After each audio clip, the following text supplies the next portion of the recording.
Now,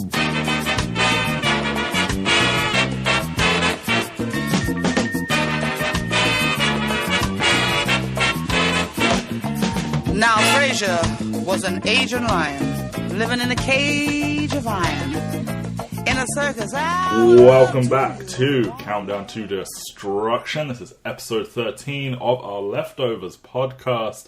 My name is Matt Waters. As you can tell, I have throat and cold type issues, so I got the sexy radio voice going on right now. I am watching all this content for the very first time. The journey is coming to a close. This is episode 13 of 14.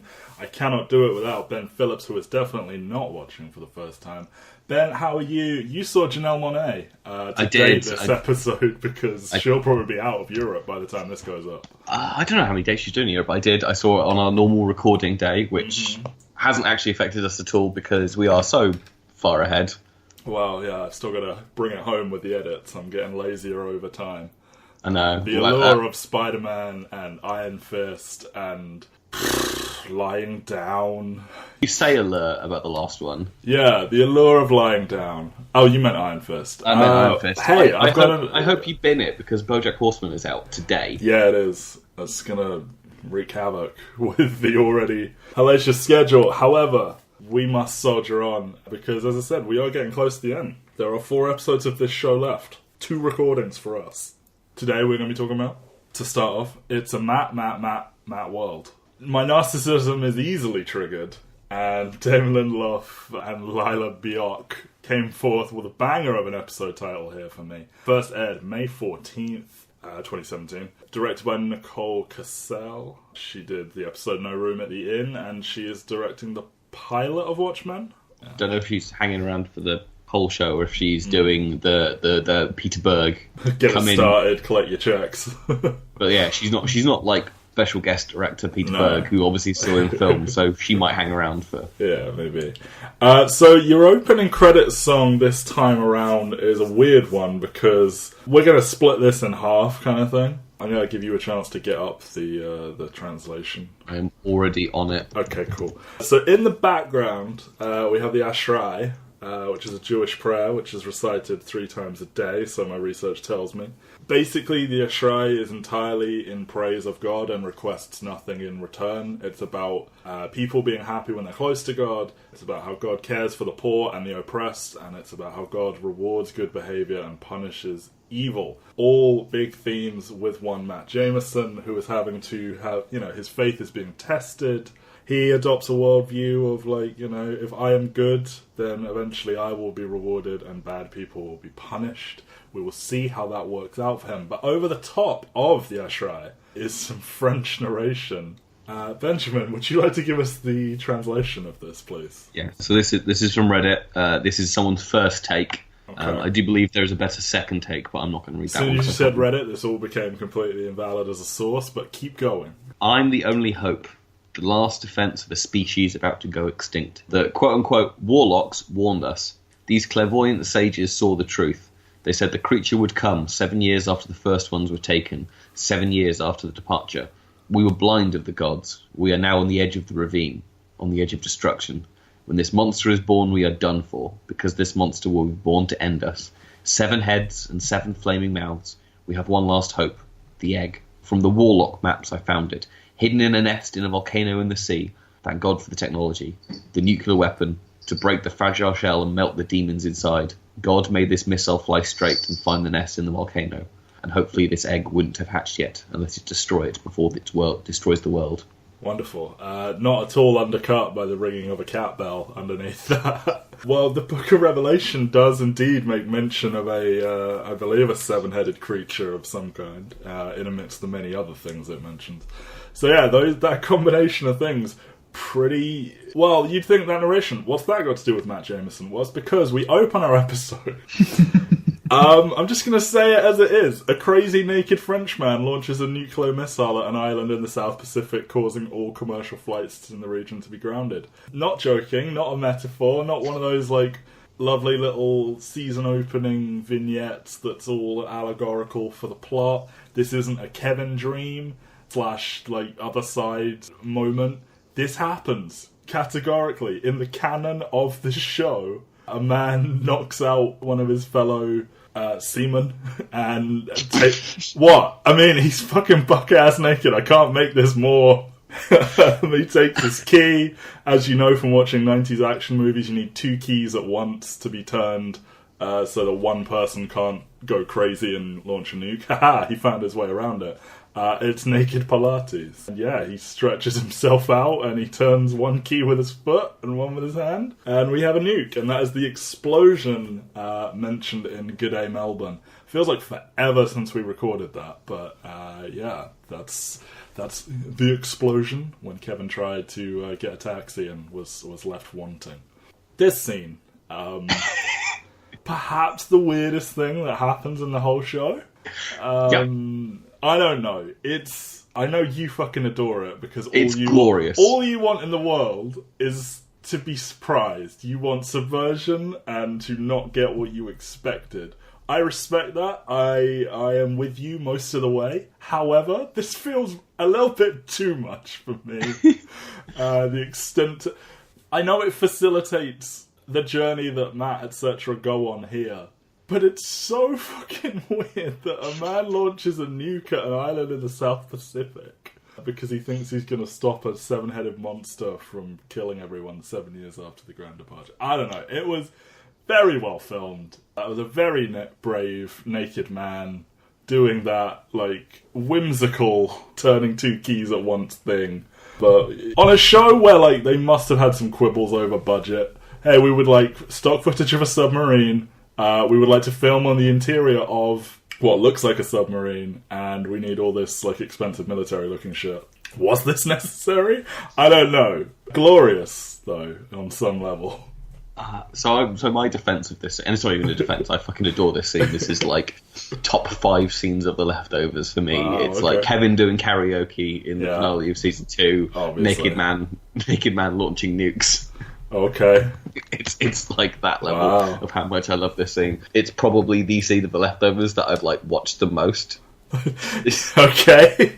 This is the kind of thing that I remember describing to someone this show and being like, I literally said to them, The Leftovers is the kind of show which opens with a woman losing her baby on the departure day, and near the end a naked Frenchman launches a nuke at an island to destroy an egg. Yep. That's a thing that happened. I know he loves to do weird stuff, and this is extremely weird, but I don't know, man. I don't even know what to say anymore. I've been numbed into submission at the hands of Lindelof, and... Makes sense, because this is like... So all throughout the show, we've been getting these hints of, like, people are acting weirdly. Yeah, the guy is, like, in a trance the whole time he does it, almost, so... Or, like, he is entirely sure of what he's doing. Yeah, but we have people talking about lasers and people talking about demons living inside people. And we've got all these, like, crazy theories. And basically this scene goes a long way to saying, hey, what happens if one of these people who believe some batshit crazy thing has access to nukes? Yes, fair enough. I simultaneously love it and loathe it. I've seen it twice. And it's everything. It's too much. It's just enough. It's a surprise. I don't know. Let's just move past it. Let's just move past the naked Frenchman doing his Pilates to launch a nuke at a South Pacific I'm glad island. We'll get to come back to it in the next episode, though. So Matt implores a member of his congregation who happens to be a military pilot to fly him, John, Michael, and reluctantly for Matt, Laurie, to Melbourne in order to retrieve Kevin in time for the October 14th anniversary. He must be back in Miracle on the departure date anniversary. So the TV report does confirm that this island was uninhabited at the least. It does give us a secret backdoor looping up of continuity into Godzilla, though, I'm sure. He gives $20,000 to Arturo, the military pilot. Presumably this is like the leftover money from when he failed to buy the church in season 1. I mean, potentially. I just think the Dursts are loaded, and it's my favourite recurring joke. Well, he's not, because he couldn't get the money together for the church and stuff. But Nora is loaded. Nora is loaded, and it's the best recurring joke of this entire show. Yes, that she just keeps on just spending too much money on everything. But yeah, Matt does it in this episode. He gets in on the Durst family tradition. He just shows this guy $20,000. It's just like, this is your payment. And it's just like, when you know... I mean, he comes in there with fucking... Is it a lasagna or a casserole? He comes in with a casserole and, like, trying to appeal to a sense of charity and, like, oh, how was your sick mother? And you're a member of the church. And then it's like, here's 20 grand, let's fucking do this. I bore you. Because that's who Matt is. But it's just funny when you look at what Matt's journey is over the course of the next 2 episodes, and you go, probably would have wanted that 20,000 when he got home. Probably. So because Arturo is a military pilot, that is exempt from the no flying, so off they head to a local airfield. I love that Matt desperately does not want Laurie to come because of a variety of reasons, including that she is an atheist. He says, "Did you bring your whistle, Laurie?" A nice callback to season 1. Laurie asserts that Kevin finding out about the book is what caused him to relapse, and this is going to be a recurring thing over the next hour or so. I genuinely really like some of the stuff. Laurie as a voice of reason, as a therapist, works really well, because if we think about this, Kevin, say we don't believe anything Kevin says, and we take this from a pure realism standpoint. Kevin hasn't, to our knowledge, had like an episode in 3 years, potentially. He does like to choke himself with a bag, but, I mean, he hasn't thought he's seen anyone who isn't there, or anything like that, and then, episode 1 of season 3, he is shown this book, he finds out about this book, the Book of Kevin, and within an episode, he's, like, agreed to go to Australia days before the anniversary when he's chief of police, and, like, yeah, so I think it's a perfectly fair assumption to make from a therapist's point of view, and it's weird to side with Laurie. I don't know, but you also have the fact that he's talking to Tommy earlier on in episode 1, after they've shot at Dean, and he talks about like his stuff that happened to him in the other world as being something that actually happened to him, and like. And I'm not saying Kevin has stopped believing any of that was real. I think from an objective perspective, such as Laurie, well, Laurie's not objective, but from an outsider's perspective, if you were psychoanalyzing Kevin, I think that's a pretty fair assumption to make, that, hey, you showed him a book that was all about how special he is, and now he's fucked off to Australia. Yeah, Laurie is also unable to tell Matt why she knows that Kevin is delusional. Like, they have this argument on the plane, like, how do you know he's delusional? Is he seeing things? And she can't say, because, I mean, she knows the episode he had was seeing Evie, and we also know that wasn't really Evie, and John is adamant that Evie is alive, and she does not want to upset him about this subject, so she spends a portion of this with, like, her hands tied behind her back to an extent. It becomes more interesting when Matt learns this information. I also fucking love when they're talking openly about, him potentially being the second coming. She says he has a tattoo that's misspelled and he shits 4 times a day, so I refuse to believe he's the second coming. See a doctor, Kevin. For one thing. Also that he looks in every cupboard before he can find a wine glass every time. I love that kind of, I don't know, it's just really good married couple dirt on each other, and how, like, that your partner, your spouse, your significant other is like a dipshit, but like in a really adorable way. And if someone came up and was like, yeah, they're potentially Jesus, that you would have this stuff to dig into. And just, it's good sort of flavour for Laurie. I really want to figure out whether or not Justin Theroux really does have a misspelled tattoo. I assume it's just like, hey, you're covered in tattoos and we never talk about it. Why don't we just throw this in here? Because we had when Nora was saying, hey, a few more and I'll catch up to you. Yeah, I thought that was really funny. I also like that there is severe turbulence at the exact moment that she says that she refuses to believe he's the second coming, and then they pipe in this like religious music underneath it, and it's like, ugh. So Matt looks so smug. Exactly. I fucking hate you, Matt Jameson. So does life, because Matt's nose bleeds while he's reading.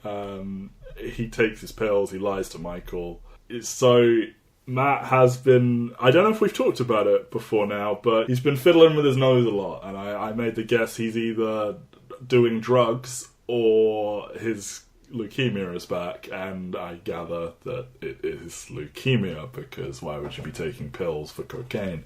That's interesting to note, the journey of Matt Jameson. A big part of his faith is that he prayed and God made him better, and now he's done everything he believes that God has asked of him, and Mary's left him, taken his son with her, and he's got his leukemia again. And this is an interesting curveball to throw at this character, like 2 episodes before the end, for sure. Michael says... See, Michael's been a little bit dull so far, but he is the voice of reason here, and he says, when they're talking about what they're going to do with Kevin and everything, maybe we should just ask him what he wants to do. Fucking A. Michael. Let's stop talking about Kevin as if... Well, I mean, I know he's not in the room, but, you know, let's pretend he has some autonomy of his own. But Matt is a user of people, in my estimation.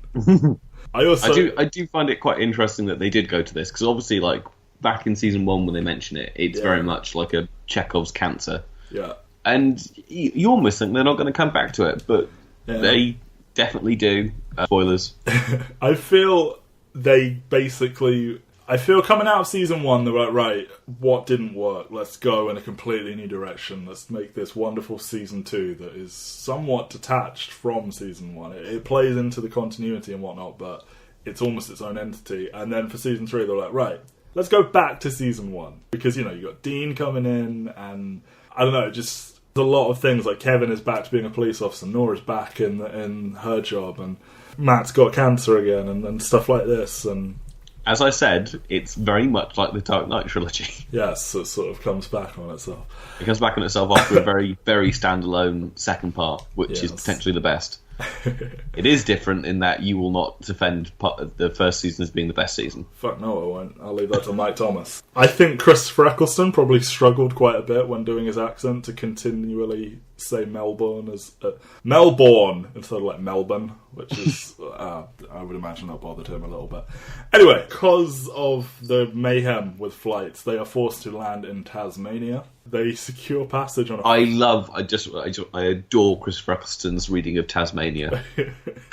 And when the pilot turns around and says we have to land in Tasmania. Where the hell is Tasmania? How the hell do we get to Melbourne? Smash cuts to the boat. Yeah. They secure passage on a ferry that has been bought out by a cult celebrating Frasier the Sensuous Lion, the only mainland transportation for the next 3 days.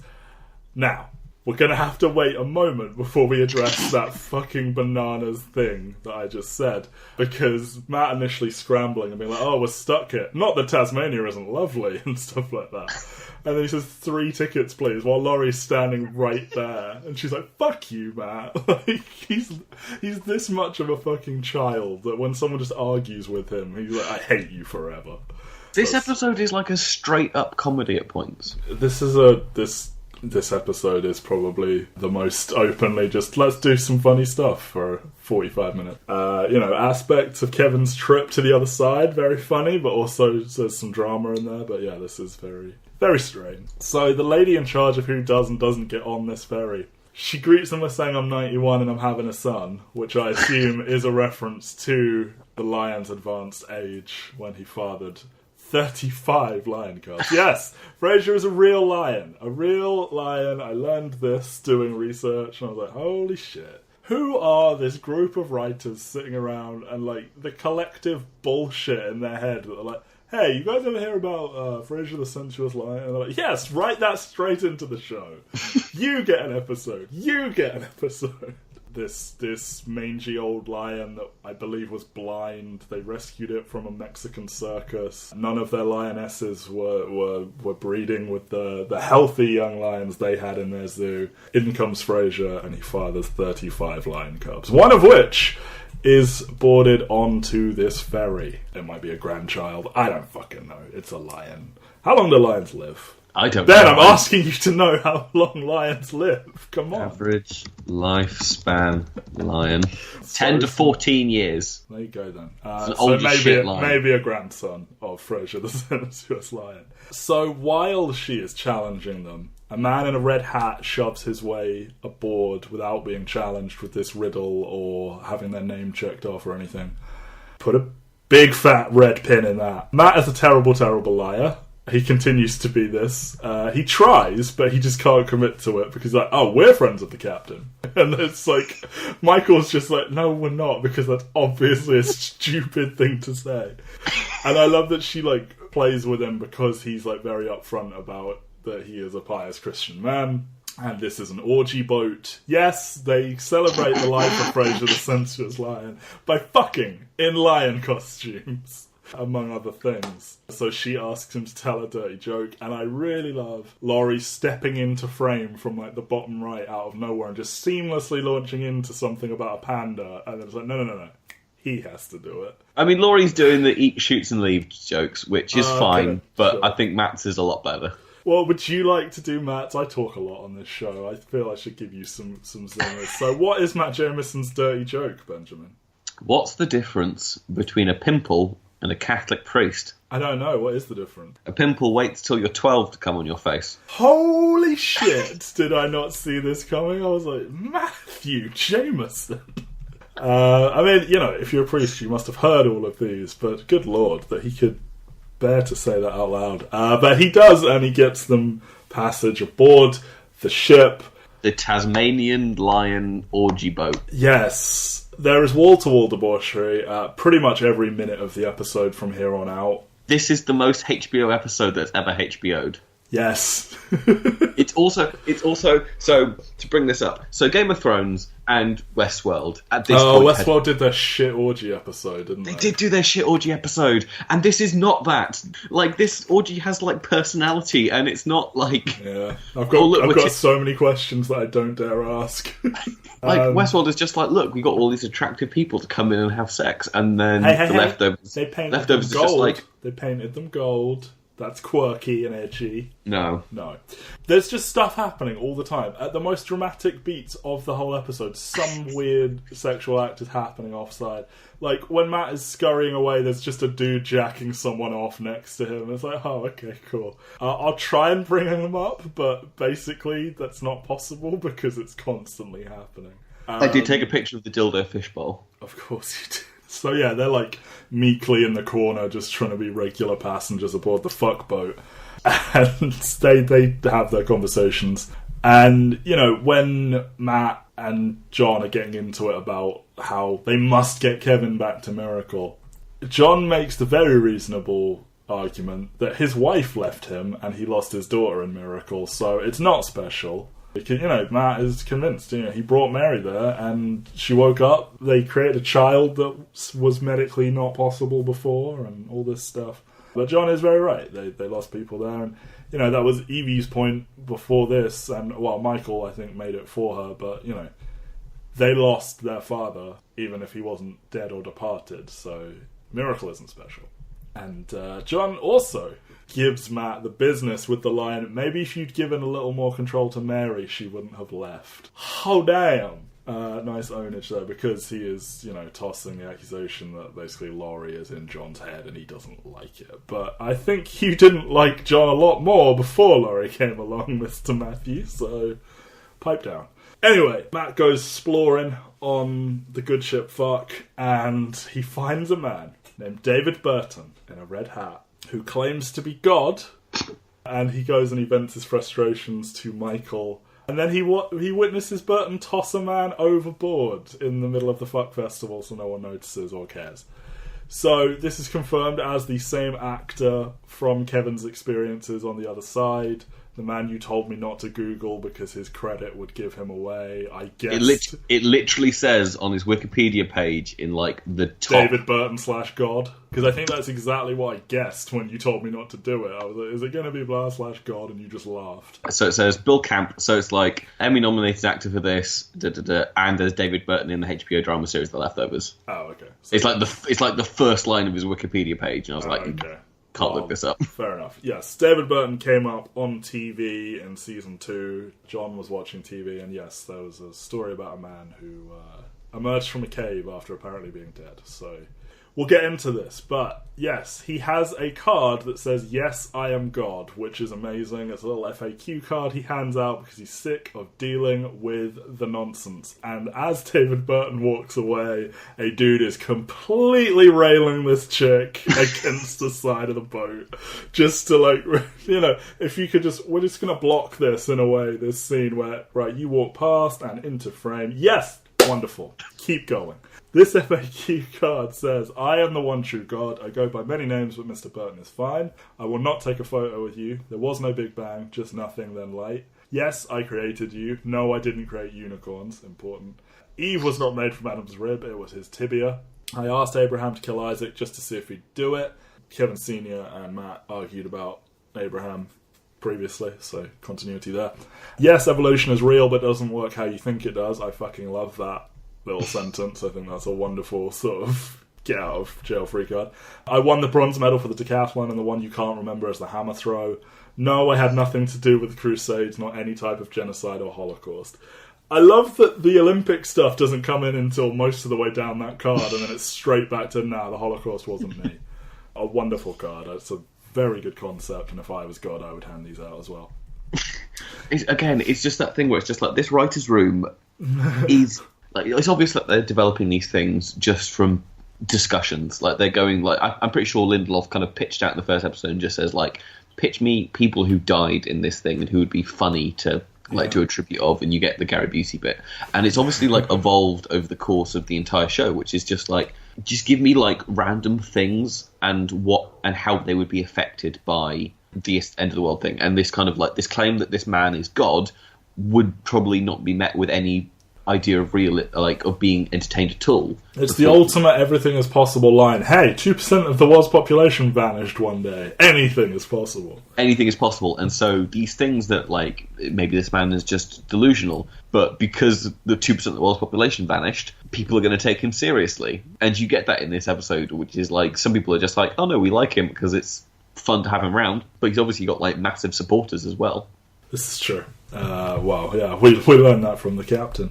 Michael, again, with a very fair point. You know he's not God. Why does it bother you? Because, you know, they're both Christian people, Matt and Michael. I don't question either of their Christianities. But Michael is the type that can be like, it's offensive, but I'm not going to get het up about it. But Matt is like, no, it's disrespectful. We must burn him. But Michael, voice of reason, love him. John and Laurie being propositioned for a four-way before Matt turns up to talk to them. Great stuff. And the people walking away are like, don't bother with them. But, you know, we get the punchline. The only fully dressed man on this boat. Yeah, exactly. Well, it's a challenge, isn't it? So... Laurie, in the meantime, has learned the tale of Frasier the Sensuous Lion. She tells it all to Matt. Again, a true fucking story. She also lets slip about Evie during her discussion with Matt, and his face, he just can't let it go. He's like, sorry, what was that? And this just becomes ammo for him. And, you know, when she's like, please don't tell him, he's like, what kind of person do you think I am? It's like, well, Matt, after having seen you for 3 seasons, I can tell you what kind of person you are. And this is basically just a bullet in the chamber for Matt to use at any point he wants. But, you know, he is adamant in the moment. I'm not that kind of person. I wouldn't do that. But we will see what he does with that information. So Matt is, of course, incredibly frustrated that nobody aboard seems to care about this potential murder that he saw moments after Laurie goes indoors, including the captain, who explains Burton's story. And Matt frantically attempts to get access to a manifest with no avail, and one sympathetic passenger tells him to stay on the boat when they dock. That will be important later, but there's a fuck ton of stuff that happens in between. So, David Burton is a former Olympic decathlete who fell to his death rock climbing. His friend placed his body inside of a cave so it wouldn't be eaten by dingoes, because it's Australia and we have to do a stereotype here. And upon returning... you know, coming back to, like, you know, resume the body or whatever, they find Burton sitting outside with no marks on him, and he has been claiming to be God ever since. You know, when David Burton was brought up in season 2, I was like, oh, that's weird, I wonder where we'll go with that. And then, obviously, Kevin Sr. went to Australia, and the man on the pillar sent letters to David Burton and stuff. I was like, oh, okay, this is all building somewhere. And it's this mentally ill decathlete on a fuck ferry. So, thanks, Damon Lindelof. You have led me down this path. A wonderful concept, though, that this is what God does with his time. Just rides about on the ferry reading books. When he's not talking to Kevin Jr. in the afterlife. Yeah, well, you know, explain that, anyone who's saying none of this is real. Kevin Jr. saw him on the television and cast him as... There you go, in the same way that he knows things about Patty that he wasn't aware he knew about Patty, etc. The degree to which this captain does not believe Matt is just... I feel there's a trope of fictional characters in TV and film where they just exist to frustrate the audience, where we know that the same as the main character knows that this thing happened, but everyone is just like as obtusely difficult as possible. I'm like, no, that didn't happen. It's like, come on, man, you are the captain of a ship. If this dude said someone went overboard, you would stop and like point a searchlight or something. But yes, this must happen to test Matthew so that he is alone in his assertions. But look, Matthew is a little bit annoyed because when he tried to get people's attention, they were banging in the windows. Yes. No one would come help him because they were having sex. They were too busy. There were many, many appendages. Anyway, when Matt asked John if he believes him, he's like, yeah, I believe you. He's like, in the same way that you believed that I didn't molest my comatose wife. And I was like, okay, we are just throwing out all the shots right now, aren't we, Matt? I feel he's really playing with fire with John, because like on some level he's trying to bring back the violent John, but like that dude was like set to beat the shit out of you, Matt, so careful.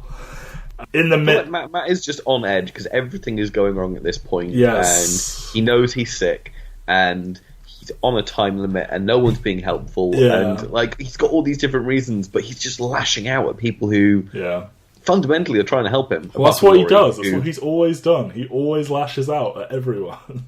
We'll see how his journey ends soon. But during his attempts to get people's attention, he says Frasier's name. And they were warned when they boarded the boat, do not speak his name lest you become him. And this almost went down a very dark path, wherein the Reverend Matthew Jameson was strapped to a chair against his will and was about to be milked, basically. They were going to collect his seed for God knows what reason. I assume to pass out as a handy beverage for everyone. Yeah, he frees himself, but for a moment I was like, are we going to watch a reverend get wanked off into a magical, like, faux lion apparatus? Is that what I must watch? Like, 20 minutes removed from naked French Pilates nuke man? But he does free himself at the last minute, so they almost went there, but that would have been one of the more disturbing things to be on television. That year. It would be. That year. So yeah, Matt returns out to the deck and he confronts Burton, who just punches him in the stomach, which is fair. He's a big man. Did the hammer throw, etc. He's a big dude. When Matt is complaining about this further, he says, God will not be mocked. And this is really his mission to... It bothers him that it doesn't bother everyone else, I guess, is kind of the idea here. That, like, his fellow Christians are not leaping to aid him in stopping this man from blaspheming, but... that's his issue more. Like, obviously he's trying to get people's attention because he threw someone off the boat, but he's obviously more pissed off that the guy's walking around pretending to be God. Yeah, I think it's more that, like, hey, he did this. Pay attention to him. Now chastise him. He can't be God. He did this. Yeah, again, this is all... The starting of the seeding of what's going to happen is he's trying to get people to pay attention to this, to God. Yeah. Is what Matt is trying to do. Yes. Which... As he always has been. As he always has been. His job is to get people to pay attention to God, and now he's doing it in a different way. Yes, he's chosen a very difficult audience. He mentions how, you must reap what you sow, and John says we're not reaping anyone, Matt. And Matt's response is, you used to burn people's houses down for pretending they're something they're not. What happened to you, John? And I think that's a hilarious question. Like, he's a fucking reverend. He's a good Christian man, and he's like, hey, I miss when you used to fucking arson people's houses. But yeah, Matt is a desperate person. He lashes out. He looks for allies in weird places. He ultimately is his own undoing most of the time. Laurie asserts that John found peace, and that's why he's not the way he is anymore. And then Matt immediately unloads his gun, turns ugly, essentially mocks John for believing that Evie is alive, and all but forces Laurie to confess the whole thing about Kevin. And, like, this is Matt sort of gaslighting Nora in the kitchen when asking for money. He's an asshole, basically. Like, he lives a life of, like, being a good Christian person, but deep down, this man uses people and he says ugly things in moments where it, like, benefits him, or he thinks it will, or whatever. And what a dick this guy is, in my opinion. I still love him. Look, he's Christopher Eccleston. It's well played. I just find him fascinating. Like, it's one of those things. It's like, I'm not saying that the characterization is identical at all, but it's similar to Bryan Cranston on Breaking Bad, which is, this person is awful, but you just want to watch because he's fascinating. Sure. And I do think he's explicitly less. They're both very unsympathetic characters, but I think the shading on Matt Jameson makes it less easy for anyone to kind of point to him and go, he's a good role model. Sure.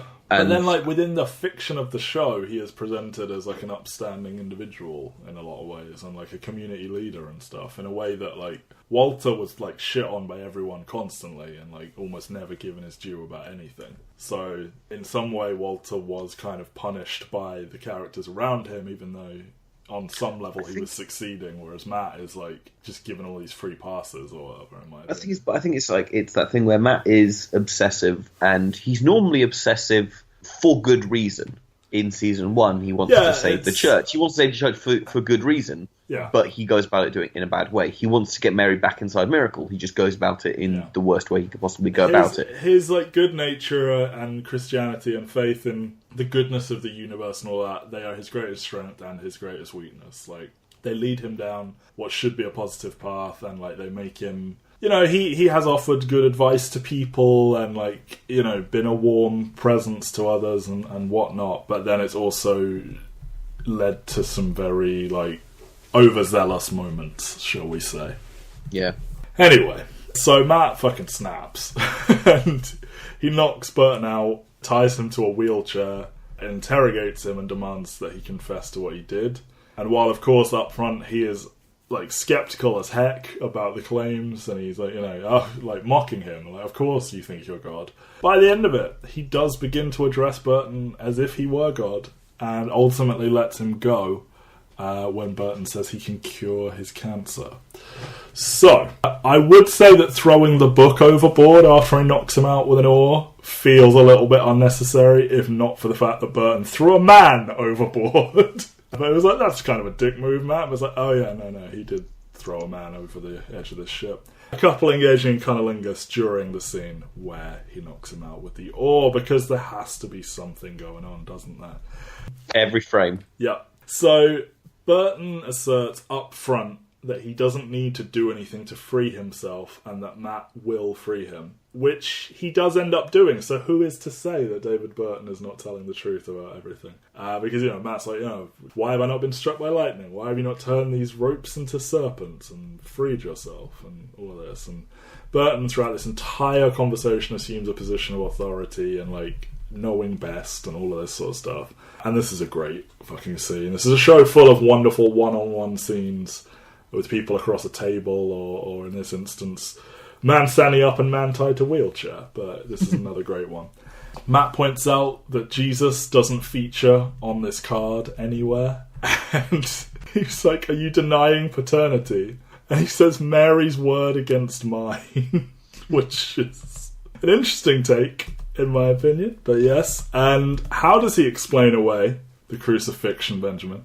He says that Jesus had a twin brother. An identical twin brother, and that's who people saw walking around. Put the biggest pin in the history of the show in that, I guess. So when Matt is reeling off all these things that, like, oh, did you do this? Did you do that? Did you do that? When he says the sudden departure, he's like, yep, that one was me. And he's like, why did you do it? And he says, because he could, which was similar to his logic of, I asked him to kill, I asked Abraham because he could, to see if they would, all this sort of stuff. It is the kind of thing that Matt cannot stomach, because everything has to have a reason. Yeah, he doesn't like chaotic neutral God. He doesn't. And basically Burton wires him into submission. He responds to all of his accusations with questions. And he basically uses the tactics of a child to best this priest in an argument. And he drops some heavy, I think, truths on him. And he says things like, everything you've done because you thought I was watching and judging, and I wasn't, and I'm not. And he says, you've never done anything for me, you did it for yourself. Which is true. Yes, because this is a problem I have with a lot of religious doctrines. Like, if you are listening to this and you are a religious person, I'm sorry if my opinions offend you. However, I observe a lot of stuff where it's like, do this or else. Or do this and you get a reward or whatever. And at a certain point, I think a lot of that invalidates the act itself, and you are instead doing it for, I want to go to heaven, or I want to avoid punishment, or this or that. And it's not a true altruistic act, in my opinion. But yeah, Matt argues he has devoted his entire life to God, but Burton has spun this back around on him and basically said, you've done this so that you will benefit. And if we go back to the prayer that was at the beginning of this, as the opening, underneath the French narration, that is about, asking for nothing from God and simply praising him, and the wicked will be punished, etc. So, yeah, that seems true to me, that Matt has lived this pious life at the expense of his relationships with his sister, his wife, his friends. His stubborn faith has brought out the absolute worst parts of him, and it has arguably destroyed a large portion of his life. He pushed Mary away with this book, and literally she left the fucking town and took their son with her. I've done that twice. Why do I keep saying that? Yeah, so, I don't know. I find this fascinating that this guy, he is either God, and he is just smacking him around with knowledge he has, or this stranger has so expertly sized Matt up in 3 interactions, one of which was punching him, that he is able to get to the core of him and completely shake him. Because Matt goes from a position of I know what I'm doing here, I'm the guy who's asking the questions, to basically kneeling before him with tears in his eyes and accepting that this man might be God. It's incredible. It is. It's wonderfully done. Burton actually says he can save him, not cure his cancer. So let's put a pin in that, because arguably he does save him. It's just maybe they were talking about different things when that request was made. But yeah, Matt unties him and he clicks his fingers and he goes, ta-da, and off he walks. And I was actually quite concerned for Matt's physical safety in this moment when he untied him, because Burton is a big man. And I was like, he's just going to beat the shit out of him right now. But it doesn't go that way. He does walk off smugly. So I have another question for you, Matthew. Sure, go for it. Circling back to the identical twin brother. Yes. What do you reckon the chances are that David Burton had an identical twin brother? Who was also hiking with them that day. And also came out of the cave, and that was who people saw. What, and they've embellished the detail about the friend who witnessed David Burton die and didn't mention, and he's got a brother. I don't know. I don't know how to explain David Burton to you, Ben. Why would he come up with this theory unless it's true of himself? Matt does say, you've stolen your son's story when he's saying the thing about Jesus and raising and coming from the cave and all that. So maybe that is literally what David Burton did, but not with Jesus, but with his own identical twin brother. Who knows? Who does know? Who does know? Maybe Damon Lindelof knows. I hope so he knows. When they arrive, the captain confirms that a body was found in the water, and the police attempt to arrest David Burton, but he is instead mauled to death by a terrible CG lion, which was set free by the protesters as per the woman's warning to Matt earlier on. What a way to end an episode. Potentially God killed by a lion. Matt confirms that he has no pressing business in Melbourne when asked if he's willing to give a statement. So that confirms basically he's given up on the idea of getting Kevin back to Miracle, and potentially his lifetime of faith has been shaken by a mentally ill Australian decathlete twin brother. Possibly. I don't know. I can't say if Matt no longer believes in God because of this, but certainly something has changed about his outlook. And he also finally confesses to his little group that he is dying. So, and he just turns to them at the end of the episode and goes, that's the guy I was telling you about. So, in the greatest stinger punchline to an episode ever. In an episode which is proportionally probably the funniest episode the show has ever done, apart from all the bullshit with the baby Jesus back in season 1.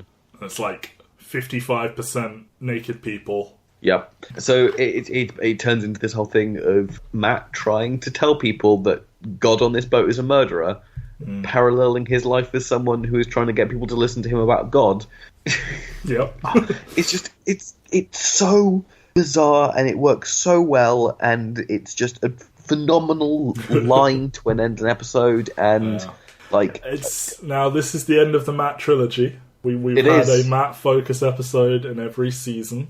I think he's the only person that gets this kind of like clear-cut trilogy, because you get Nora transitions we default back to Nora and Kevin a lot. They are sort of a yes, we'll just catch up with these guys, but the other characters. It's interesting because obviously Nora flips from being side character in season 1 to main character in season 2 and season 3. God, she really was a minor character early on, wasn't she? Like, just Yes, she was. Just sitting down on the floor while Justin Theroux walks by and stuff. Like, it's insane to think about it like that. Because you raved to me about Carrie Coon, and like I'd seen Fargo, so I knew she was good, but I was like, oh. Is she going to do anything? Or like, oh, yeah, she's going to do a lot. She's going to do a lot. Yeah. She's going to carry half the final season. Yeah. And then Laurie obviously flips from being like main cast to being like a side character in season 2 and season 3. So the only characters that could get I don't know, I felt her presence a lot more in season 3 than season 1. But, I mean, maybe on account of her talking. But yes. I just mean in terms of... and the positioning of the character, for sure. Yeah, so Matt is the only person that gets a centric episode in each season in which he is not one of the kind of like main. It feels deliberate. Characters. It feels like they set out with, or I don't know if like when they wrote Two Boats and a Helicopter that they said we'll give him an episode every season. But I think certainly coming out of season 1 they were like, right, we got to do a Matt episode, and then it became like the long term storytelling of this trio here. I will say this is the most fun of those 3. Yes. You told me when we watched No Room at the Inn, and I vented all of my frustrations about Matt Jameson, that knowing where his story goes, you love No Room at the Inn. And now I also know where his story goes. And you still don't love No Room at the Inn? No, because, I have my many problems with Matt. I throw stones at characters that are, like, pious and in your face about their religion and stuff. And yet, I criticise him further for basically dropping that because a guy keeps saying why at him almost and just sort of susses him out. Like, maybe that was the real ass God and he's like, hey, don't even bother with all of this. Like, I'm not watching you. But either way, it's like, commit to the thing that makes you insufferable, Like, I don't respect him for dropping it. He's intensely loyal, but it always feels like he's kind of like loyal in the wrong way, and everything is shaded through this religion, but this moment here is like the illness hasn't properly shaken him out. Instead of going to family, he went to religion. Like, he started writing the book, he started doing this thing and neglecting his wife, who for 3 years was his only focus, or for 4 years was his only focus, and his son, who was an impossibility. And instead he's writing a book about something that may or may not have happened and travelling halfway across the world to do these things after literally like going through hell to try and get her back into this town. But the only reason he was trying to get her back into this town is because the place was special. And I love this analysis of a character who is just so intensely flawed and powered by something higher than him. And it's something that people argue that Lost didn't do very well, is the questions of faith. But I think that John Locke on Lost was one of the most deeply realised characters on that show, and also kind of an arsehole. Also kind of an arsehole. I will cop to that, but I think of all the characters on the show, he was the most deeply realised and had the best arc of any of them. Sure. And whilst I don't think that a lot of similarities between those two. Now you raise this, I would imagine that like this is Lindelof flexing his Locke muscles when he writes Matt Jameson. Yeah, and I think they both get very different endings. Well, they're both tested a lot, and they both sort of ask the question of like, I've done everything you asked. What do you want from me? And like that's the thing with Matt. Like, he has been basically shat on relentlessly from his inception, and like nothing goes his way, and he almost gets his win, and then he doesn't. And I feel that has to go somewhere. Like if you're telling this story where like an unreal number of bad things happen to a man on a show like this, it has to end in a win, in my opinion. And like, we'll see where it does. We'll see where it goes. But I kind of am left with like, yeah, but your wife did leave you, and your son isn't around, and like your cancer is back, and you now potentially don't believe in God anymore, or you've abandoned this aspect of your mission, and you're just in Australia, and I don't know. As presumably more will happen with Matt in the final 2 episodes, but I'm not left feeling like, there you go, it was all worth it, man. You went through all this stuff, and it's all worked out for you. I think it's just kind of, it put him into context of what he needed. I don't know. I specifically remember you saying that, like, when we watched No Room at the Inn, and I said all of my stuff I said there, and, like, you saying how you think of this as this long arc for Matt, and I don't know, I'm just not feeling it. Like, I think these episodes are all really well made, and Two Boats and a Helicopter was probably the best episode of season 1, or one of them. And this episode is really fun, like a great episode. And No Room at the Inn is really, really well made. It's just this character of Matt Jameson, like I feel I've been with him on his big journey, and I don't really feel joyous towards him at the end of it or anything like that. I'm not like, oh man, the journey Matt went on. And I'm just like, ugh, I hate Matt. And I'm stubborn about reasons I don't like characters a lot of the time. It takes a lot for a character to win me over. Meg did it though, so that's something. One second, I'm going to try and find this. Here we go. So this is a interview with Damon Lindelof about this episode. So the context of the interview is basically a TV critic very strongly associated with the Matt episode in season 2, named his favourite episode of television of the year. Because it was kind of dealing with trying to save your wife, and his wife passed away. I can't remember if it was just before the episode or just after the episode aired, but he was dealing very much with those kind of feelings, and he wrote a piece about his connection to the episode in context of his family life. And so when they sat down to write the season 3, they knew they had to do a Matt episode, and they very much were thinking about paying it off in kind of tribute to this TV critic. So David Lindelof says, I guess my question, what I'm most curious talking to you is, why Matt? Are you a religious guy? What is it about Matt Jameson that you connect to? Holy shit, let me think about that. He hasn't lost anyone. In fact, he got his life back. Well, he got his life back, but not really. And what the conceit of Tom Prota's novel does, which is so ingenious, is one of the problems that you often have in grief and mourning is you're going through a loss, but other people around you may not be. And so they don't have that ability to grieve with you in the exact same way that you're grieving, because they aren't in that zone. But then, like a month from now or a year from now, they might be, but you'll be out of it. And then David Lindelof responds as, right, and it's not a universal idea. People use the word grieve like they use the word love.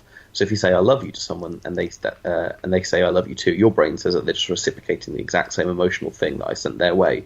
But it's not like the colour blue where it's an empirical thing, it's an emotion. So if you're grieving and someone says to you, hey, I lost my so-and-so 5 years ago, it gets better, you want to cut their head off. Yeah. Then 5 years later, you're saying to someone who just lost someone, it gets better. We're all stuck in that pattern because you do empathise and you do want to help them build whatever the narrative is that you've described, which is kind of more of a illustration of what The Leftovers is. But I do think Matt is very much kind of in that position where he's grieving, but not in the same way that other people are grieving. And it gets kind of down to that, is that because he's the one character whose life actually improves, really, in between kind of like season 2 and season 3, other than the cancer coming back, obviously. Like, everyone else is kind of in this shit state, and I just find it fascinating to kind of like dig into this man who, for his quote-unquote perfect life, has decided to give it all up to go on this religious crusade, and then eventually realises that, no, this is a bad thing that I'm doing. I should be spending what might very well be my final minutes of this earth with my family. I just feel he's done a lot of self-sabotage, and he has presented a lot of very ugly traits when the chips are down and stuff like that. So, I don't know. It is an interesting like character study. It's just not a character I particularly like empathise with, because I feel a lot of his like ruin is self-brought. I think it's kind of the point. Is kind of like he's Job. Sure. In a lot, well, not Job from Arrested Development, obviously. Whose wife spoke only once, and Mary doesn't speak that much. So yeah, but we do know her name, so not that. We do know. So I find Matt fascinating. He's not. I don't think Chris Eccleston's best performance. I do think Carrie Coon, Justin Theroux, and Amy Brenneman are all probably more deserving. But I just find this is the strongest thematic kind of like 3 episodes. I mean, he got to do a long-term thing that at times felt like its own side show, and that must have been pretty rewarding for him to do, and then also mingle in with everyone else. General note for the whole episode: Daniel and Nebuchadnezzar have come up a lot this season, and I'm not going to plug the podcast again, but Matt mentioned him in the sermon and all of that. Another thing Daniel did, other than like go to King Nebuchadnezzar and try and like unravel his dreams and stuff, was be thrown to the lions and get spared because he was guiltless before God. So I thought all of that was some nice continuity and like bringing things together. I don't know if they were sewing in the stuff with Daniel earlier in the season because they knew they had this lion bullshit coming up. Oh, they obviously did the lion stuff coming up. Yeah, or if it's just that, like, I don't know. But yeah, I do like that little detail that this has kept coming up, the character of Daniel. We must move on to Certified. First broadcast May 21st, 2017. Written by Patrick Somerville, who's done lots of this show. And Carly Rae, who has done episodes of Mad Men and Westworld and is doing some Watchmen. Directed by Carl Franklin, who did Off Ramp and Guest. Our theme song this time is 1-800-SUICIDE by Gravediggers. Very obvious reason why that is, because we open shortly before Laurie joined the GR, therefore in the past, and see her beginning to lose it during a therapy session with a patient. She then attempts suicide, but at the last moment thinks better of it and instead joins the group. So, her patient is the mother from the pilot, yes? Yes. Who lost her baby. And as she sits there talking about losing her child, I can see why Laurie might not be the best person to give her advice on this topic. Because we know what happened with Laurie. And she sits there, she's like itching at her thigh or whatever and unable to give anything back. And then she's like, what should I do or whatever? And she's like, I don't know. And it's like, oh, okay. And, you know, the patient says how, or the mother, you know, she says how the GR are, like, picketing outside and, like, you know, she's saying, oh, your patients, like, they must think they're easy pickings. Are they instead there for Laurie, not the patients? One must wonder if Laurie does end up joining them. I don't know. I assume they're there for Laurie. Yeah, exactly. Like I like things like that where like a character says something, you're like, no, almost. Yeah, because we never see them in season 1 chasing the mother around. Exactly. Laurie takes a fuck ton of pills. Yeah, she does. And she leaves... Very nice close-up of her swallowing them as well. Indeed. She leaves a note taped to her office door, removes it, can't quite decide what she wants to do with it. This is clearly a very, like, this feels like a Dar moment, but, like, you know, it's a very impulsive thing she's doing. Like, she hasn't thought this all the way through. It's just these feelings are welling up inside her, and she's she's contemplated this, but she clearly hasn't ironed out all the details because she can't quite put the pieces together, and at the last moment she drinks some Ipecac or something similar and vomits all of these pills, and there is a lot of vomiting happening. Some lovely... It's also like vomit. Realistic vomit as well. Yeah. Like quite often it's like really thick. No, this is like grey liquid, brown liquid. It's really gross. And it's like 3 times. Yeah, so Laurie it's tries still to on her kill shirt herself. when she gets changed. It is. Instead, she puts on her whitest whites, and out she goes to join the GR. Was this satisfying for you? To see that? Not to see that, but to see her origin with the GR, because I know it's something that you've been wanting for a while. To see what was the moment that triggered her. Yeah, because I've always asked, like, does Kevin know about the baby? Does she know about? Well, I don't know if it was an affair, but he certainly was sleeping with someone else at the time of the departure. You know, like, you know, Tommy left the family. Like, what happened between the departure and then 3 years later, or 2 years and 6 months later, she ups and joins a cult? Because I know things can have a long-term effect, but I was like, there must have been a thing that happened, and I guess this was that thing. So, yeah, I thought it was nice that, as I said, we seem to be revisiting season 1 quite a lot here, and we seem to be tying some bows on some characters and ticking things off. And this is a very clearly Laurie dedication episode. And yeah, I mean, as much as like the GR fucking pissed me off, I know they're mostly dead. Well, no.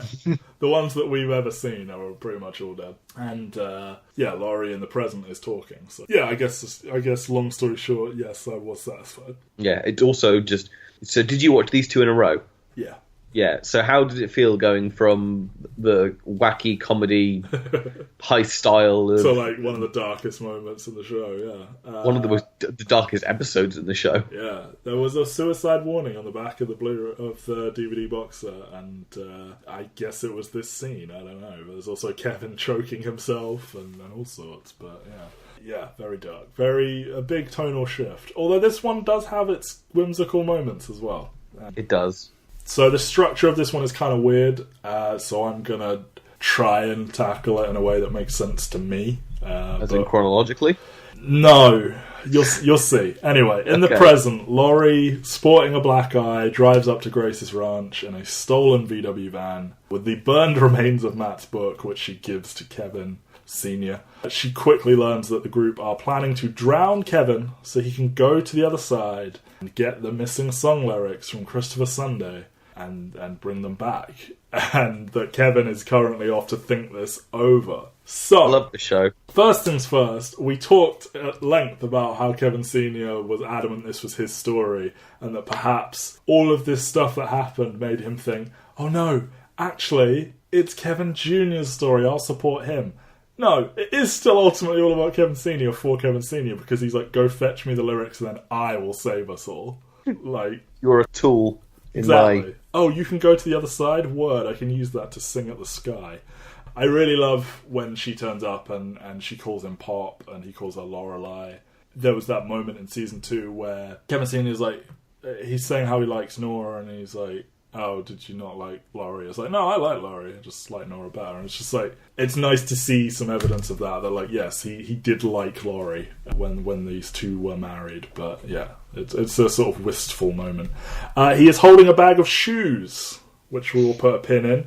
I questioned about how when Kevin Sr. came to and Grace was on the floor with like, I was like, oh, is she finally in a place where she can donate her children's clothes? And we will find out later exactly what's going on there. But yeah. And Laurie is, interestingly, she's pretty adamant that Kevin is going to come back because he always does. Like, she has pointed out a lot that he has tendencies to run away, and Nora has as well, but like, I guess he does always come back. Like, and he becomes a weird passive presence in this episode when it's all been about him all the time. A lot of the time.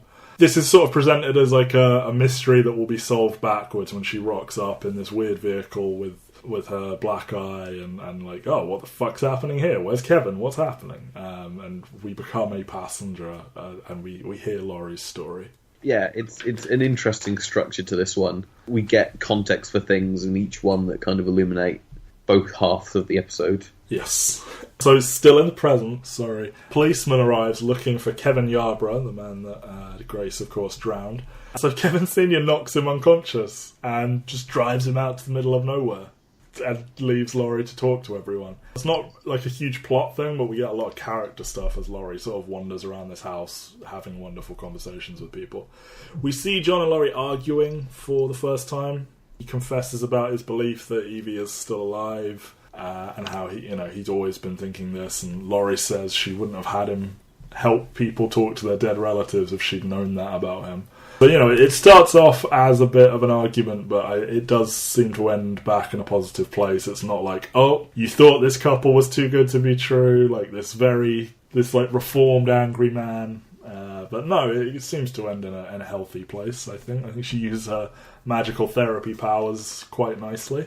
Yeah, that's a recurring theme of this episode, is that yes. I think Laurie speaks to pretty much every single character who's a regular on this show and psychoanalyzes them, or they reveal some like massive trauma from their past to her, despite the fact it's like their first conversation.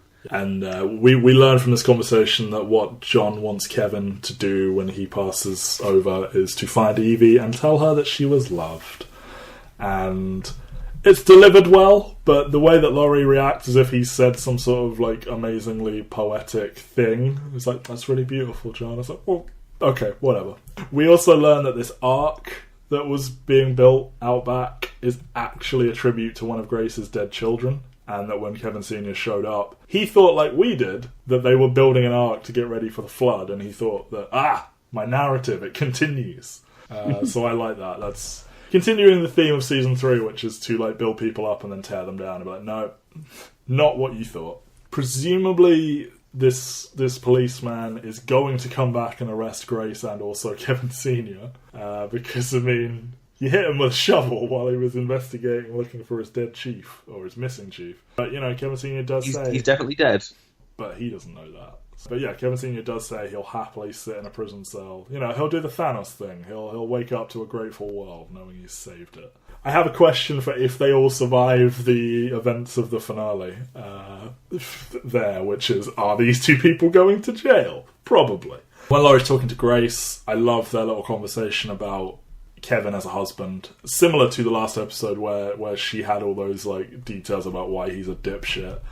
It's just a nice little. It's a good little. It's not that we forget that Laurie and Kevin were married, but like it gives it some flavour and some warmth, and I do like that, even if it's coming right at the end. It's something the show kind of never really got to show, because we joined the show after they've divorced or in the process of like separating, and then in one episode we get to see where they're happy and normal. It all comes crashing down by the end of the episode. Like we see what tore them apart or started to, or whatever. The underlying cracks in the foundation of the family. I fucking love when she says, she's like, oh, but you did divorce him. It's like, yeah, well, I joined a cult. It's just one of those things they make you do. Which is a Nora level, like, dialogue delivery, I think. They were like, you know what? You can have one of these. You've sat there and watched Carrie Coon reel these off for 3 seasons.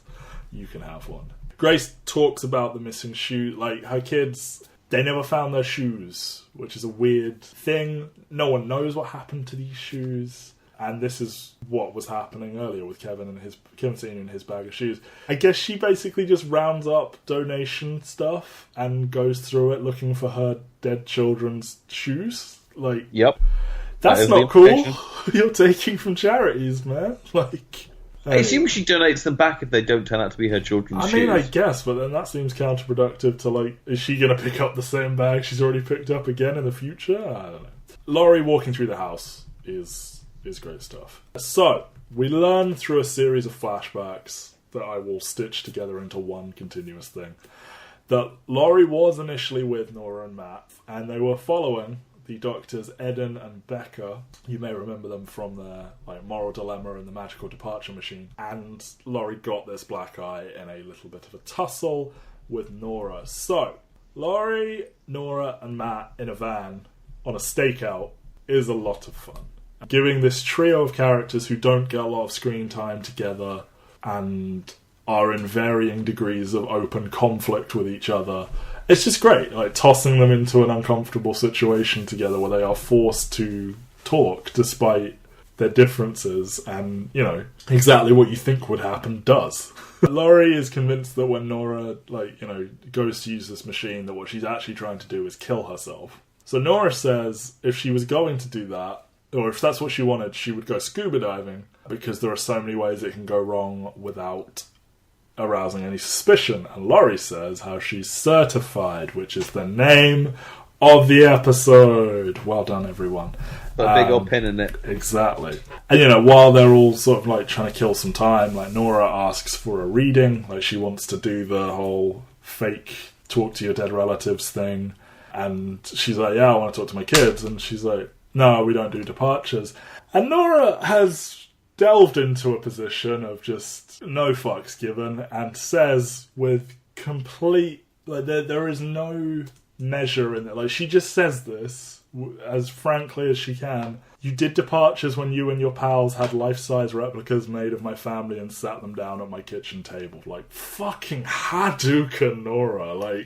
Someone should be dragging Laurie for her behaviour in the GR. I know she's left them and that she's potentially on the surface trying to bring them down now, but I feel she hasn't gotten enough shit for the things she did. Jill gave her some and everything, but I think someone should point out, hey, you were right at the fucking forefront of this plan, and it was very mean, and Nora is not going to let you forget that. Yeah, we're very much at a point now where both these episodes actually have character pairings that we haven't really seen before. Yeah. We haven't really seen Matt and Laurie interact previously before this, and it was glorious in the previous episode, and we haven't really seen Laurie and Nora. Yeah, which is the idea that those two could become friends is I don't know about this. There must be some level of hostility. Nora doesn't seem the jealous type, so I don't think it would be that catty of you were married to my boyfriend. The thing is, in this episode, very little of what they talk about is Kevin. Yeah. These two have legit beef with each other outside of any relationship-based stuff, and I'm very glad that she fucking dragged her for that. She also disagrees with the assertion that... Laurie says that when people want to talk to their dead relatives, they're looking for some closure, and that's not what they're looking for when they want to talk to the departed, and Nora's like, nah, fuck that, I want some closure. She just feels lost and empty and like, you know, this just happened and I get no explanation. And she's just kind of been drifting around on... She's not been on autopilot, but that has never gone away for her. And yeah, I think that's an accurate thing. And I almost like, yeah, Laurie, that's bullshit. People do want closure. But like, what do you think closure means? Because like a deceased person, different for everyone, isn't it? But I'm like someone who's deceased. It's like you know where they went. I think there is a fundamental difference between. Well, you want to have the goodbye conversation, don't you? You want to like, oh, the things I never got to say, and I feel that's but do you want a fundamentally goodbye the same. Conversation? Well, no, that's a whole different discussion. Well, yeah, but like, I think it's different. I guess it's accepting with death that hey, they are dead. I wish I could have just said these things, and then they will continue to be dead. Whereas Nora wants the kids back. Yeah, that's not. And I think that's like people want dead people back, but I think they want them back in a different way to a departure, which is that you don't know where they've gone. Whereas with a dead person, you know most of the time what happened to them, what the context was. It's just you didn't get to have the conversation because you didn't realise the last time he spoke was going to be the last time he spoke. Yeah. Anyway, so Nora like descending into borderline juvenile giddiness and just open hostility and just doesn't give a fuck about anything. Like, just kind of like, give it back. No, like, it's oddly wonderful given how her character is just dripping in tragedy, and I love seeing her be a child about things. Like, sort of indefensible as she's like, she won't give Laurie back the lighter that like Jill, and she didn't know it's from Jill, I don't think. So I think if she knew that, she'd probably just hand it straight back. But she'd mentioned Lily before and how she gave her up or whatever, and then when she's like, please give it back, and she's like I did with Lily, and then they have this big scuffle, and it's like, it's similar to the thing with the departure. It's like, there is an aspect of this whole episode where, like, I mean, she talks about how, like, are you going to use your superpowers on me or whatever. Laurie, while she is often a voice of reason and logic, is a little bit obnoxious in this episode because she kind of approaches every character with this sort of wry smile of like, I know all the answers to your problems, and it's kind of like, hey, lady, shut up sometimes. I will always side with Nora in a conflict, generally, but yeah, I definitely do here. I think Laurie does at times. I don't think she comes across all that favourably in this conversation, and she has no defence of her GR behaviours and stuff, and I think, I don't know, on some level I think Nora's like playing the part of the audience and sort of being like, hey, remember this stuff you did? The thing is, like, Laurie does try that again, as you said, with the stuff about the baby. But even then she's trying to psychoanalyse her because the context of the baby coming up is the RUD coming out. Yes. Which, so, you're trying again. Yeah, with like she's going, oh, you were trying to have a kid with Kevin. Whereas we as the audience know the conversation that Nora had 2 episodes ago. Yes. Nora has to get the IUD out because she wants to go through this machine. Mm-hmm. Potentially. Yes. And like, as soon as like there's any activity with the doctors, like they spring back into their like mission, but just, it's like, God, how awkward is this for all of you? Like, Laurie, why did you sign up to this? So they tail these doctors to a location out by the coast where they see what appears to be the departure machine. There are some big old trucks. Like, it looks real enough. And Laurie leaves Nora and Matt behind, heading for Grace's ranch, following a phone call from Michael. So on the way over, or while they're parked or something, I can't remember when it happens, but Nora tells Laurie about the nuke and the man who wanted to destroy a 7-headed monster, as from our narration, translation, and all of that stuff. So that's why that is confirmed as canon as what he was doing, outside of just you bothering to look up the French. Matt is like chastising this, and he's like, the Book of Revelation is, it's a metaphor, it's not going to be taken seriously. And Nora says, oh, so it's only literal when it's not ridiculous. And he's like, yes, that's right. Like, fuck off. I know there are loads of plot holes in my magical book. When they get there and it's like, right, Nora, what are you going to do? Nora tells this story about going to a baseball game after their parents died, and how there was a beach ball going around and everyone loved it, and she didn't give a shit about baseball, and there's this wonderful beach ball. And then an usher came along and popped it, and she, while crying, is like, why would he do that? And, I guess they're going for a metaphor here with, like, the idea that she could be with the kids again, and, like, please no one take this idea away from me. I don't know, I guess that's kind of how I read it, but it seems all tied in with the I don't know what it's very well like acted and performed, and Laurie has the smart ass answer of like, you know, the smart ass answer of like, you know, if the usher doesn't do this, then like, you know, there'll be chaos or whatever. But, well, so your interpretation was it was about her kids? Potentially, yeah. Well, because I read it as her saying her job is to disprove deny this stuff. people of okay, that makes much more sense. Yeah, like her job is to go to this thing and then ruin it, and she is the person whose job it is to spoil the fun. So she's simultaneously the usher and the girl in the stands who's very, very sad, and this beach ball is temporarily making her forget she's very, very sad. Yes, exactly. Wonderful and stuff. Yeah, she is supposed to be the person. Like, who would want the job to destroy people's faith? It is interesting that like she signed up to do that, given what happened to her. But then also like, I don't know. I guess the notion that people would fake this when she had it for real. But then you also get the thing like she's there to fake it, but she's also doing research into these lies that people do. And obviously, like, she started there and then moved into the verifying like fake departures and stuff like that. Yeah. But she did start with the verifying secondaries. And I think it's that idea that she could find something that is real, and she's found it potentially. Like, this is, in the context of the series, the most realistic and potential actual example of taking her to where her kids went. And there's only two options really. One is she goes through it, although there's three options. She goes through it and she finds her kids again.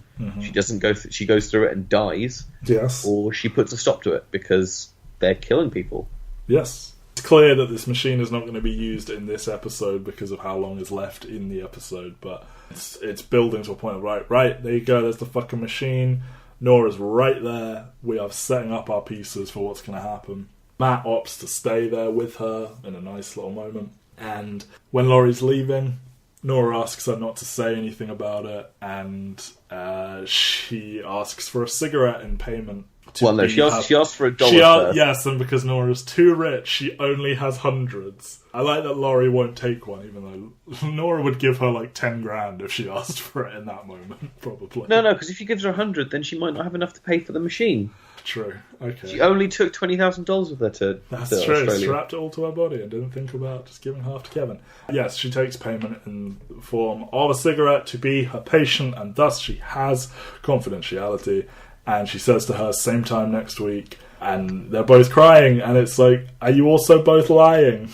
Like, given how this episode ends and what Nora may or may not be doing, this strikes me as a potential, each person knows that it may not be true for them, but the other one may not, so they have to say it kind of thing. I don't know. But it's all very emotional, and like, to go, you know, they're openly adversarial to each other, but this like episode ends in a position where they're like somehow friends despite all this. It's like, oh, well, you've gone on a journey, haven't you?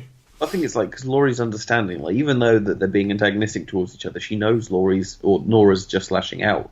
I don't think any of what Nora says is actually personal. Like, they've lived next to each other for 3 years in houses next door. Yeah. In a and very it's not like way. Laurie personally cooked up the plan with the replicas and executed it all herself. Like, I'm sure incredibly resentful about it, but like, it would be a bit silly to pin it entirely on her. But Yeah, I think it's in this position, Nora has no clue what's going to happen. Nora gives no fucks anymore. She has lost Yeah. Kevin, and she's in a position where she's either going to use this thing or destroy it and take away the idea it could have worked. So, yeah, she's at a sort of fever point.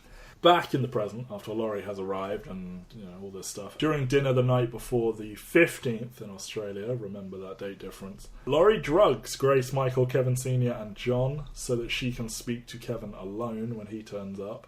They talk it all over, and she finally tells him about the loss of her baby on the 14th, all those years ago. And when Kevin says he is willing to go through with this plan, she bids him a tearful goodbye. So, I want to call out the writers of this show for having Kevin Sr. use the word scrumptious. This feels off-brand with our resident badass. But he does it after he's been drugged. I mean, I guess. Like, has it kicked in yet? Oh, I don't know. Yeah, I guess Grace immediately excuses herself, doesn't she? And Michael is not doing well. I love the little discussion, the like parable for the apostles, where they're trying to cast them all as the people of the Last Supper. They have a Matthew, but he's absent. Kevin Sr. will be Peter. John is already John. Nora is Mary Magdalene. Kevin is, of course, Jesus. He initially claims that Laurie is doubting Thomas, but she says no, she's Judas. And the reasoning that, like, she had Kevin Sr. locked up in the mental institution. She was the only one that believed him when he was saying what he was saying, but ultimately betrayed him from his perspective, because she had him put in a mental institution. Plus, she's drugged them all, so that's a more literal betrayal in the present. But I just thought all of that was, like, really... It's a great, like, tense discussion, as it's, like... As most conversations involving Laurie are, it's threatening to boil into, like, open, like, hostility at any moment. It's also, it's completely silent. Like, there's no music in this scene at all. It's just them talking. And, like, when Grace excuses herself and Michael's acting weird, like, there's a tension there. Yeah, it's like, what's happening? I mean, you can kind of guess what's happening, but, like, yeah, it is all a bit... And then you don't really figure it out until Kevin claps his face first into the... Yes, she says doubting is easy, but Judas acted on something he like genuinely believed in, and then, like, you know, this is what's happening here. But yes, they all one by one. I love this idea of like the penny dropping as they slowly, you know, one by one pass out or whatever. And you know, Laurie just sort of like almost like stroking Michael's head and be like, he's fine, he'll be okay. And then John goes as well, and then she sort of raises her glass to the dog. And this poor fucking dog with arthritis. Kevin Sr. takes all of his pills, and then like Laurie puts a bunch of them in the food. Like, has he got any left? I don't know. So Kevin Sr. takes a lot. He does. When Kevin Sr. does them, he takes like 5 or 6 of those pills. Like a proper handful. How many of these fucking pills did Laurie put into the food to knock 4 people out quicker than it took Kevin Sr. to go out? Because Kevin Sr. has time to go through all the fridge, freezer, and all the rest of it, find the photos, sit down. I guess it's been diluted by the food. Well, no, it hasn't, has it? Because it's quicker, yeah. I don't know. Like, she must have put all of it in. I don't know. Kevin rocking up on a horse quietly at night time. Possibly one of my favourite Kevin moments. Like, he just sort of comes from around a corner on a horse. It's like, hello. Just looking a bit like... Missing the, like, pathetic wave. Yeah, like, he just looks stupid happy, you know? Like, he's got this dumbass grin on his face, almost. And then him, like, walking up to see what's happened in the living room and then turning around with that look on his face, like, the fuck did you do, Laurie? Like, Justin Theroux is amazing. They have this, like, really honest conversation. It feels like it's been a long time coming. Like, they had one in season 2, but... You know, Kevin confesses he hated their house, but he wanted her to be happy, so... He confesses he killed Jill's pet. He did. But the house thing I thought was important because, like, I think things like that do lead to what happened with them, where, like, you know, he was putting her before himself... And resenting her for it. Exactly, which is, you know, it's on the surface that's a nice thing to do, but that bubbles up and that leads to that feeling of being trapped and, like, you know, wanting to run away from your family. Like, if he had just been honest with her, as she says he should have been, maybe they wouldn't have broken up, I don't know. I finally have my question answered about whether Kevin knows about the baby, because he did not until this moment. A little bummed he doesn't in turn then confess about the adultery. I don't know if she knows that, but it kind of smacks a little bit of the man gets away with it kind of thing. I don't know. I think one is a far bigger thing than the other, though. In the grand scheme of it, absolutely, but... Like, I can imagine... Like, this is a big thing that... Traditionally, in stories, people don't cheat and get away with it, you know? Like, eventually, there is a big dramatic reveal of, like, this information is discovered or told or whatever, and nothing ever really comes of that, other than that we know he did it. And, I don't know, on some level, it feels like an unresolved aspect.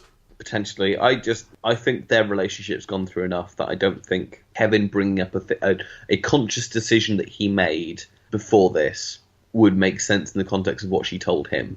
It's like the difference between, like, she lost a child and then Kevin comes out and says, I cheated on you. And yes, it would have been kind of like apropos of the kind of like bare naked honesty that they've had. I just think it kind of undercuts it to say, whilst you were going through this horrific thing, I was banging a woman. I'm not and saying it like 100% had to happen here. It's just, this was kind of like the last moment potentially for it to ever come out, and it's... I mean, we also don't know that it hasn't come up previously. Yeah, exactly. As I said, like, she could know about all this. already. Like, that could have been confessed between the departure and episode 1. I don't know. That's just something that, like, bothered me in the moment. They have to talk about, she says she didn't want another baby, or he says he didn't want it, and she says I didn't either. But obviously this trauma still left her with these suicidal tendencies, or these thoughts that led to a suicide attempt. So that's, I guess it's possible for that to be true, and also have left that, it's a very traumatic thing to happen, even if you didn't necessarily want the baby. And we saw in the Garveys at their best, she was umming and ahhing about telling him, and like there was this stuff about we're passing the point of no return. So clearly, also, you can't get a dog and a baby at the same time. Just irresponsible. Obviously. But yeah, just this entire conversation with the two of them, Kevin has reached this weird, like, hippie state of zen, where he's just sitting there with his hot beard, riding around on horses, and just sitting there, just quietly accepting. Ready to be drowned in a few hours. Yeah. So that's our end game. We're going to drown him and send him to go fetch some song lyrics. And it would be a very leftovers thing if they actually just drowned him. Yeah, I figured... So this episode closes with Laurie heading out to sea on the morning of the 15th in Australia so she can go scuba diving. And she receives a phone call from Jill and Tommy just as she's about to go in, and this makes her smile.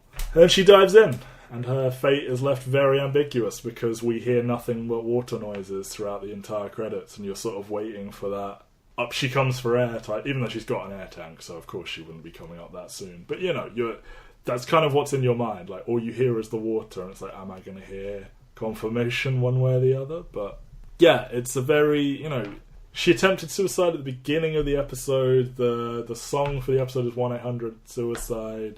Nora gives her this idea. Nora gave her this idea. This has all come up, and honestly, my reading in the moment is Laurie has taken her own life, and she's tried everything she can here, like she's done all the good. It just seems very because she hasn't displayed any openly depressed behaviour since leaving the GR. Obviously incredibly depressed to join them in the first place, and there's some nihilism to that group, and like they agreed to die for attention and stuff. But in the time since then, in her marriage with John, we haven't seen any behaviour that would be classified as like depressive or suicidal or anything like that. We do learn categorically she did attempt to take her own life at one point, but she seems in a much healthier place, and like... But the thing is, we also get in this episode where she takes on everyone else's burdens. She does. Like, literally that is her job, and there's no one there really to talk through what she's gone through. Like, it feels like everything she's been doing has been, like, patching up, like, little things. Like, the GR wasn't a solution. It was just something to kind of, like, cope with the pain that she was feeling. And we get in this hour, like, she's consoling Matt, and she's consoling Nora, and she's consoling Kevin Jr. and Kevin Sr. and John, and just every single character comes to her with more and more stuff. And it's not until the very end, when she gets to say, I lost a child on October 14th, that she actually gets to, like, vent what happened to her. Yeah. And I do think, for 100%, like, she went on that boat to kill herself. And potentially the call from Jill and Tommy saves her. Potentially the call from Jill and Tommy saves her, because she smiles, she cries, and it's nice because even though they don't physically appear in this episode, like, it's lovely hearing those two actors get to be stupidly fucking happy and talking about random 1970s kids TV shows. Yes, which you can look up on YouTube if you really, really want to. Of course I do. Yeah, like, her fate is very much left ambiguous, and we got 2 episodes left. Hopefully we'll find out what happened to Laurie here. But, this is potentially her send-off episode, and she gets all this focus, and we get to address some things that haven't been addressed between her and Nora, between her and Kevin. We get some pretty open discussion with John. Like, it's kind of presented as, yes, they are just married, but you don't really get to, like, peer behind the curtain until this episode. And like, Michael, like, reaches out to her when no one else did, because there is that mystery of who called Laurie, and it was Michael, and like, he seems to recognise that she is good for his father, and I don't know, it's just like, she gets to have moments with everyone and sort of say her goodbye. So if this is the end of her, it's fitting, and Amy Brenneman is a great actress. I started off just being furious with her for most of the show, and by the end of it, she's actually a pretty good actress. So, yeah, she is. She completely knocks it out of the park. Like, that scene on the boat at the end is heartbreaking, and I'm going to mention this now. The two writers of this episode hated writing that ending. Like, it was pitched in the room. A mandate from Lindelof? Or? Well, I think it was just pitched in the room, and it was like the perfect ending for this episode. And I do think it is the perfect ending for this episode. But they wrote the scene of doing it, and they apparently just hated it. They hated where potentially they left this character's story. And I think that's really interesting, is that this is in a lot of ways the perfect ending for Laurie, and for there to be such dissent against it for whatever reason is a very interesting wrinkle of the way that a writer's room is done, and maybe we'll discuss that in the next 2 episodes. Okay, well, yeah, the deck is set heading into the finale now. Like, Nora's at the machine, Kevin is going to consent to this plan, Laurie might have killed herself. It's the morning of the 7-year anniversary as of that scene. Like, if something's going to happen, it doesn't happen in the morning. But as we saw from the Garveys at their best, it happened in America in sort of late afternoon. I don't know. So I don't know what time that would equate to in Australia. I guess it would be vaguely around that time. I don't know. I'm just thinking, like, surely that implies that, like, in the UK it happened, like, in the late evening. Yeah, exactly. Like, it happened at different times, and that would take on a very different tone how it's all, like, remembered everywhere. So I have no fucking clue anymore in terms of predictions, so let's not even bother with that. What we should do is rank some characters. Well, I am intrigued. Before we get on to rank the characters, I know we're running long. Yeah. What do you feel like the show has to do in these next 2 episodes? Like, obviously we have to get some kind of answer to what the machine does. We have to get whether or not Laurie uses it, whether or not Kevin saves the day. But, like, are there characters you want to see closure on? Are there... I feel we've gotten a lot of that as we've gone. Like, as I said, this season it feels like we've checked off and tied a bow on a lot of people. Like, I've accepted that Jill has just gone off to college and she's, this is kind of her happy ending. And Tommy has found a way to be a helpful young boy and not be like a lost fuckbag. And, John found peace and Erica's doing well or whatever, allegedly. And Michael's always seemed kind of happy. I don't know, yeah, like, and this is potentially a goodbye to Laurie, and I feel the Matt trilogy is over, and everything that happens with Matt from here on out is just like little bonus scenes. So it really kind of feels like it's all going to be about Kevin and Nora at this point, and like, what will happen when they drown him? Like, are we going to get more wacky karaoke style stuff? And will Nora use this machine? Is this machine real? Are we going to see the other side? Are we going to get... Knowing there's 2 episodes left and it's the morning of the 14th, the morning of the 15th in Australia, a prediction I have, one of the many predictions, is like, what if all of the stuff with Kevin happens in this penultimate episode and then the entire last episode is Nora on the other side or something? And we do also have to find out what older Nora's up to as well. In the fucking insanity of this show, I completely forgot that the bombshell of episode 1 of season 3 is old lady Nora. So, like, yeah, I guess something's got to happen with that. And I mean, I feel I'm maybe asking too much to say, are we going to go see what's on the other side? Because I've said from day one, I don't know if we ever find out why this happened, and we're getting to a point where I will know one way or the other if we know why this happened. And I have a sinking feeling it's going to be, no, we don't, and it's never been about that, so shut the fuck up. See, I feel like I've done you a disservice, because the show was pitched as, we're not going to find out about this. I know. You said you didn't want to find out, but I never made it stress the point. But like, very much from the get-go, that Lindelof was saying, this is not lost. We are not promising you answers to this central mystery. We are dealing with characters' emotional space, not the literal space. And I mean, the season 2 theme music is "Let the Mystery Be." Like, exactly. It's very... Yeah, I get it. I know that is. I know deep down that is what Lindelof is about, but I'm holding out some hope for some wacky shit in these last 2 episodes.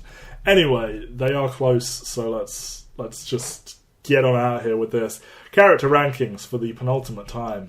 Bottom to top? Top to bottom. Top to bottom, okay. Nora, number 1. While she's becoming unravelled and has had some slightly questionable behaviour lately, she is still easily the most charming character on the show. Her little turns of phrase and her juvenile energy are just, every single time she has any of these things happen, I'm just like, oh, I love you, Nora. Can I make a prediction? What? Matt's going to be bottom.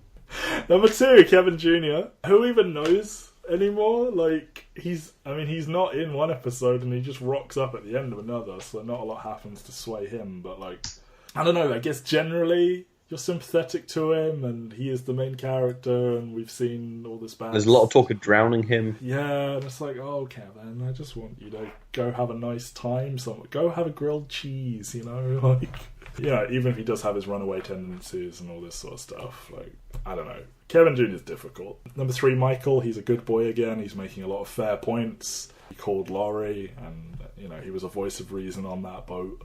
So he gets... Do you want to just chuck, like, Tommy and Jill in here?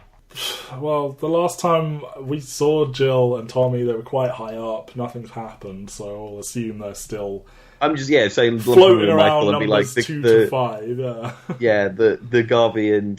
They didn't the Garvey appear. kids. They're not back on the list. Number 4, They had Kevin... a phone call. I think they're credited in this episode as well. Okay, well. Kevin Sr., chaotic good. Even if it was ultimately kind of proved that he's crazy. His behaviour is still fun. Because, I mean, he hit a man with a shovel in the background while we're focusing on this married couple to work out some issues. That's fun. Number 5, Laurie. More likeable as a therapist than a cult member, but as I said, she does come across a little bit obnoxious and thinking she knows best here. I think you're meant to get the full spectrum of Laurie, and I think that's a side effect of it. That, like, yeah, sometimes she's very astute, but then other times it's like, alright, can you turn it off for 5 minutes? Number 6, John. While I mocked Matt for making the question, you know, asking the question of, like, you know, what happened to you, he has a point, because he is so dull now. Like, shoot somebody, burn a house down, like, do something, man. Like, I know, your life kind of changes when you shoot Jesus. Yeah, I guess. Like, to see him change, like, this is the same actor on some level as crazy, because he had this kind of, like, I don't know, former, like, street thug who's turned into, like, a family man, but still has that kind of dangerous edge about him, who is, like, rolling around town with these, like, intense eyes and, like, you know, being this mysterious gatekeeper and all this, to turning into this, like, bearded, glasses-wearing man who's just very contemplative and nice and just nodding at everything. It's like, what the shit happened to you? No, I think it is one of the saddest things about season 3 is those 2 lost episodes, assuming one was going to be about the Murphys and Regina King and John were going to get to do stuff. It's not bad that he's not shooting people, it's just he has kind of become a bit boring. He has, but he also doesn't get a standout. Like, he gets to be there, he gets to have scenes with people, but after, like, how prominent he was in season 2.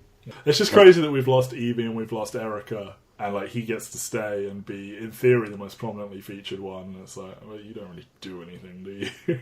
No. I've put Grace on here. She murdered a dude. Just to really cement that Matt is last, even though he didn't murder a dude. He's manipulating, he pushed Mary away, he concealed his cancer, he's not taking treatment for his cancer. A lifetime of faith is undone in 5 minutes by a delusional stranger with brain damage / that person's twin brother. Just a scumbag, in my opinion. Like, no matter how beautifully written the journey is, this character, I believe, is your Walter White, is your John Locke, is just kind of just a bit of an asshole no matter what he presents himself as. Didn't kill a dude, but hey. And with that, we have just watched probably the 2 most different Leftovers episodes in the entire show. Well, there you go then. I don't think there's a bigger jump between 2 episodes in terms of, like, what their content is than these 2. Wow. Spoilers for the finale, Ben. As we head to those final 2 episodes, and our episode covering those 2 will drop on October 14th, 2018, which is the definitive date in the canon of the show right this moment. So if anything, if the show is prophetic and the end of the world happens, then you may never hear our final episode. But hopefully you do, and the world doesn't end. I think we should, like, figure out what time the departure was supposed to happen. Who has the energy? Our episodes drop at 5 p.m. UK time. If that was the moment, that's weird. So I'm going to research this now. Alright, you go research that. I'm going to drink even more water than I've had to drink all day for this bad throat. And we I will see apologise you- for talking to you for 2 hours. That's fine. We will all see you back here for the finale of The Leftovers. Goodbye, everyone. Let the mystery be. Until next week.